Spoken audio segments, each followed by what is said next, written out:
Let's get into spoilers. Yeah. So I guess I know I'll reiterate what I said before, which is that almost beat for beat, this is The Last Witch Hunter. Okay. I mean, seriously, it opens up with a scene where he goes to a tree. The tree design on this, by the way, I fucking hated. And the tree design in Last Witch Hunter, fucking loved that. Oddly enough, there's a lot of the... So the tree design in this film was a big sticking point. Apparently. It was. But whoever had the last say in it, fucking, Oh, no. you fucked up.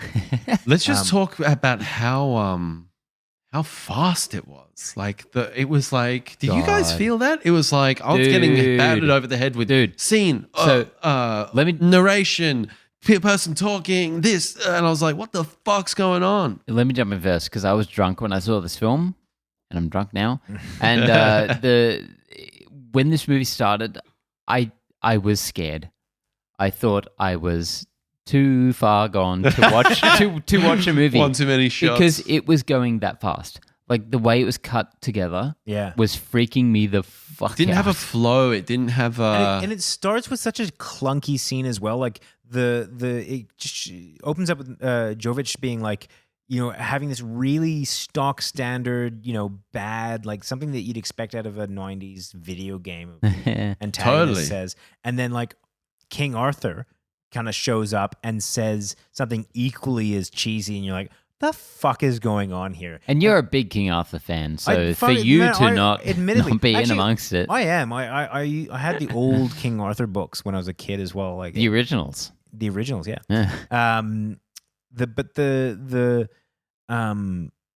Just that opening scene set this movie up for failure essentially, because it was such a weak opening. It was probably the weakest part of the film, honestly. And you know what sucked about it is like we didn't see why they were doing these things to the Blood Queen. Like, what did she actually? Unless I've forgotten something, I didn't actually know why they were doing this to her. Unleashing a plague.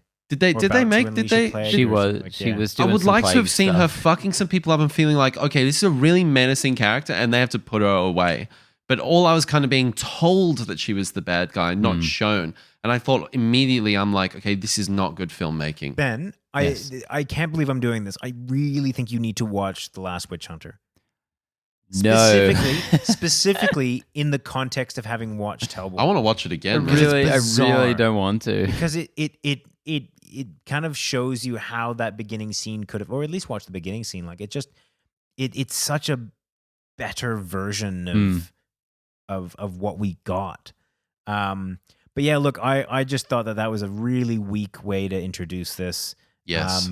If you're going to start the movie with the antagonist, you want to give them some, some interest, some hook or something. But there's absolutely nothing. Like there's 2 seconds of her, and that was it. I like So the hand visual getting of cut them. off and her head getting cut I off. liked the visual of the guys with the boxes going out into the field, but that was about it. The trailer did it the so much better. Do you remember the trailer where it's like the split screen thing going on? Like Maybe. it's like the split screen is actually how her body parts are moving. Yeah, like, yeah, it was yeah, so much better than the actual film part.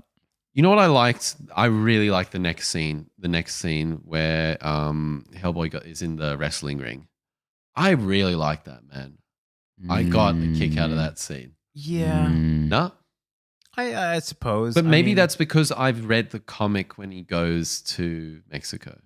He goes many times. But I think the one that's based off, I'm pretty sure I've read that one. So I was kind of like, ooh. I get where they're going. Like it know was that. an interesting way to kind of introduce the character and the quippiness of it and all that kind of stuff. Like it was just, it was fine. But I mean, And he's kind of looking out for him, and he's kind of like, I like this Hellboy already. I like it theoretically. That was probably one of my least favorite scenes in the film. Right, okay. I don't know why. I did the vampire look so CGI when it actually happened. But I didn't mind that. Even though there was a practical one on set. Was there? Apparently. From what I watched. No.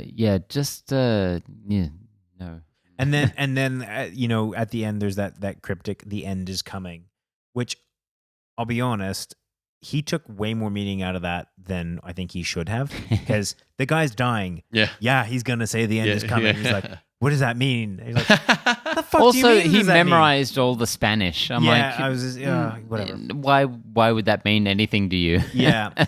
I don't know. I just, I thought, again, we're comparing it to the Del Toro version. I thought that the whole mythos of who Hellboy was so much better served in that first Hellboy movie than it was here. Like the mystery of, and the Amun-Ra and like all that kind of shit. Like that was so cool. I remember watching that in the Del Toro version, being like, fuck, I really buy that he is Hellboy. He is this demon sent to like destroy Earth. Whereas in this one, it was kind of like, why does he not get it by now?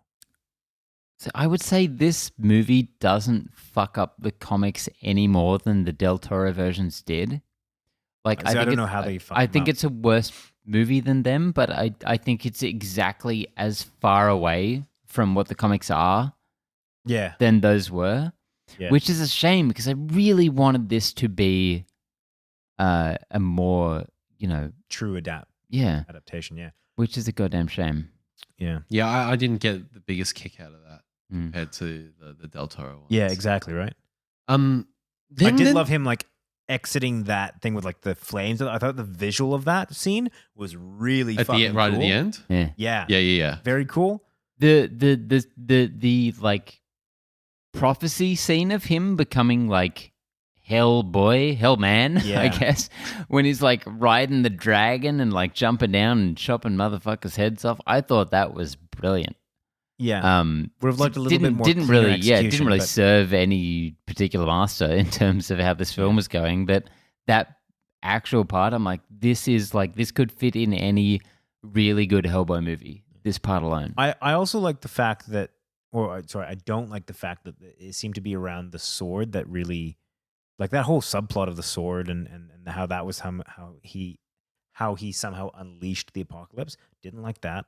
Again, I'm going to compare it to the Perlman version where the key was literally his hand that he needed to put it in and unleash these old gods. I thought that's fucking hectic. It had that Lovecraftian nihilism. Whereas this one just felt a little bit. I don't remember any King Arthur stuff from the comics. I maybe. Listen, I blanking haven't on it, read them in so long, man. Yeah. So the whole it's been a Excalibur while. thing, like I like how they're intertwining old, common day myths type thing, but like just the way that it was executed in this felt a little bit iffy. And it also made that whole Merlin subplot completely useless. Oh You're my like, god! what is going on There's here? fucking 80 things going on in this movie.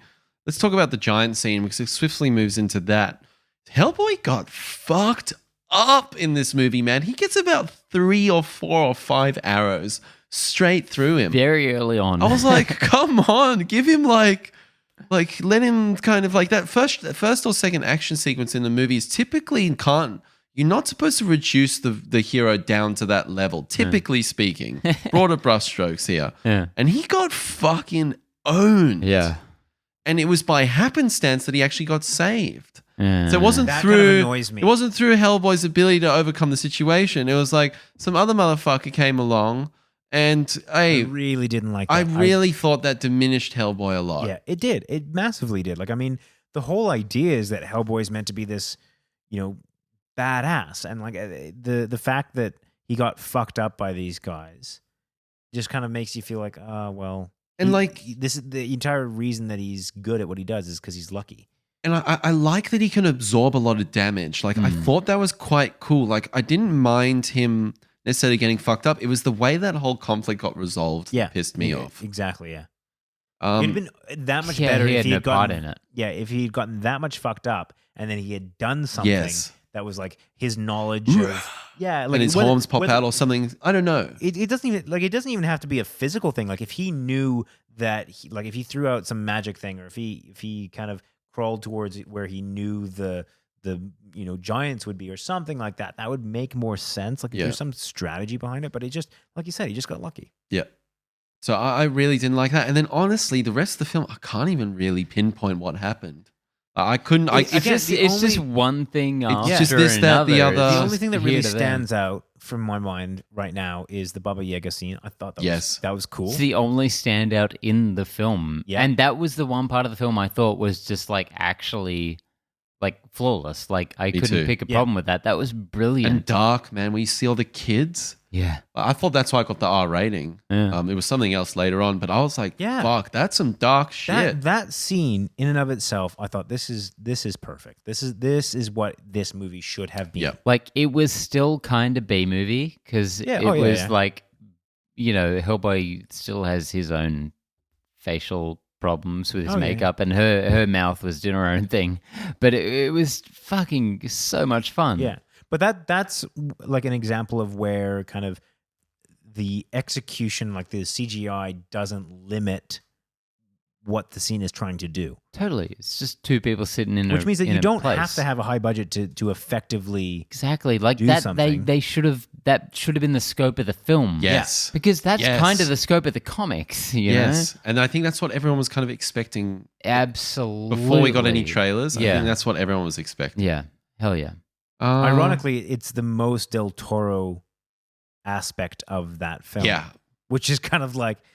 It shit. had echoes of the guy of Pan's Labyrinth, the yeah. eye, Yeah. there were some echoes there. Because For all sure. all of this over the top violence and shit, that's not Hellboy. And No. I hate to judge this film by its source material, and that's not overall what I'm doing. But that's not what Hellboy is. Is just like this. That is something that we haven't talked about, though. This movie kind of went hard in on that R rating, and they just tried to like make it as gory as possible. Did you think that added anything? Do you think it detracted I anything? don't- Like, was it I don't necessary? hate it. Was it unnecessary? I don't think it's unnecessary, and I don't think it's like, oh, the source material didn't do it, that means we can't do it. But I just don't think they made enough justification through that the lens that they wanted Yeah. to do this movie. So the only part that I would say that I thought was really gratuitous and just made me think, why the fuck are they doing this? Was the ending with the giants coming out of the ground and Yeah. just tearing people apart. And that's what got it the R rating, wasn't it? Exactly. And that was just this big CGI scene of these big demons coming and ripping people apart. And that part I'm just like, this is gross and unnecessary, and it's like doesn't do anything yeah. for this movie. Violence, particularly like intense violence, is such a weird and fickle thing to put into films. Like it really depends on the context and why you put it there. Like for me, like the over grotesque nature of Saw or something, that doesn't work for me. But I will watch, like a Kill Bill or any of the Tarantino films that have, wildly, kind of almost like the comical levels of hyper-violence, violence. Yeah, that I find justification in, but there's like less or smaller pieces of violence that I get. Like it's such a hit and miss thing, and in this one, I just feel like they kind of put it in there to give it a bit of edge, and you're like, well, that only works if you've got something behind it. Like And this. I mean, it's not enough gore to be like a feature, but like it's too much to not be. And it's such a post-production thing. It's like they just chucked it in there, and I don't know why. Like at work, rewatching where that woman just gets torn apart like a chicken bone, I'm like, that is horrendous, and I hate it, and I don't know why it's in here, and it doesn't add anything to the movie. I kind of got a giggle at all that shit. Like, But yes, it did yes, feel... because it's so over the top, but Yeah, only for because so- the movie is so Yeah. horrible and Yeah. it's so bad, and it keeps going. And It's those like- are one of those really egregious scenes where it's like, don't overstep your budget. Yeah. This is a $50 million budget. Yeah. Fuck off. You Don't could've- do that You shit. could have done a beautiful little detective story with this Yeah. character, you know? Fuck, I just had something in my head that I wanted to talk about. The retelling of the origin of Hellboy. Unnecessary. Weird. Very interesting in that the front half of it was like almost copy pasted from the Del Toro one, except the set was about an eighth of the size. Yeah. And Lobster Johnson. And then Lobster showed up. Johnson came in. I was like, hey, Lobster Johnson, you won me over. You fucking won me over, man. Yeah. So, not necessarily that it was a great scene, but I just got a kick out of seeing fucking Lobster Johnson on the big screen. That was enough for me. Didn't like his inclusion at all. Like in a movie that already felt overstuffed. Yeah. I just don't But he think only it And it had was should have such been a there. weird scene because you could just tell that it was giving service to like, here's all the character. Like they did like a shot per character for all the the ones that you know and love from the comics, and you could obviously tell that they were pretty much shot from the Del Toro ones as well. Like, I it was just- I was thought that was bizarre. It was weird, wasn't it? I It was thought like, there was like Yeah, Cronin was there, and it the looked woman- Rasputin looked exactly the same, and like I was like, you should have added something else in here to differentiate it. that was kind of cool in in the context of the story they were telling, like the biggest emotional thrust of the film was that the relationship between him and his father, and how he was there to kill him and then he didn't. That was not a part of the original. But yeah, it's just not a good idea to remind audiences of the better movie that you're aping. They should have not had that scene. Yeah. Oh. I don't think there's much more that jumps to mind for me. Like that movie was just, there's so much wrong with it. That it doesn't really justify the moments of enjoyment for me. Like this is very much I'm hungover on a Sunday rainy afternoon. I need something to do with Netflix Background. for the next 2 hours. Yeah. Well, what about the post-credit scene with Abe Sapien? Oh, fuck, I forgot about You that. forgot about that? It doesn't bother me because if they're gonna get another one of these movies, Yeah, doesn't matter. there is zero consequence. And the same thing with Baba Yaga when he's talking about, which I'm assuming is Rasputin, because she's like, allow you to die, and the whole, thing about Rasputin is that he doesn't die. Like, I'm assuming that's it. But Were there 3 post-credit scenes in there? I think so. Yeah. That was But that. like- I mean, like, come on, man. I'm a Hellboy fan, but fuck me. Come on. It's also like, Get over yourself think, in your yeah. life. You think that there's another one of these coming yeah. along? Like, the fuck are you on about? Yeah. Well, It's okay. Fucking Taylor's oldest time, man. Like the creator who's not involved in movie making jumps in, is like, all right, I'm going to say how this goes. And the movie comes out. It's like, this is terrible. That isn't your medium. Yeah. You're a comic Yeah. book guy. Yeah. Stick to your lane. Yeah. Final thoughts in terms of, will we see David Harbour don the No. horns? No. Never again. No Netflix. No. Who is going to fund this? It's not happening. I mean, it's a great question. I thought he was pretty good. I thought he was pretty He's good the as well. best thing in this. And if we got movies based on, got people playing characters relatively well in a relatively shitty movie, then we'd have a lot of sequels out there, but we don't. David Harbour is never playing Hellboy again. Nope. That is correct. I'm really And we will I want to see more Hellboy, man. Let me put this out there. We will be lucky, unbelievably lucky, if we ever see Hellboy on the big screen again. What do you think it'll take? Like, how many years?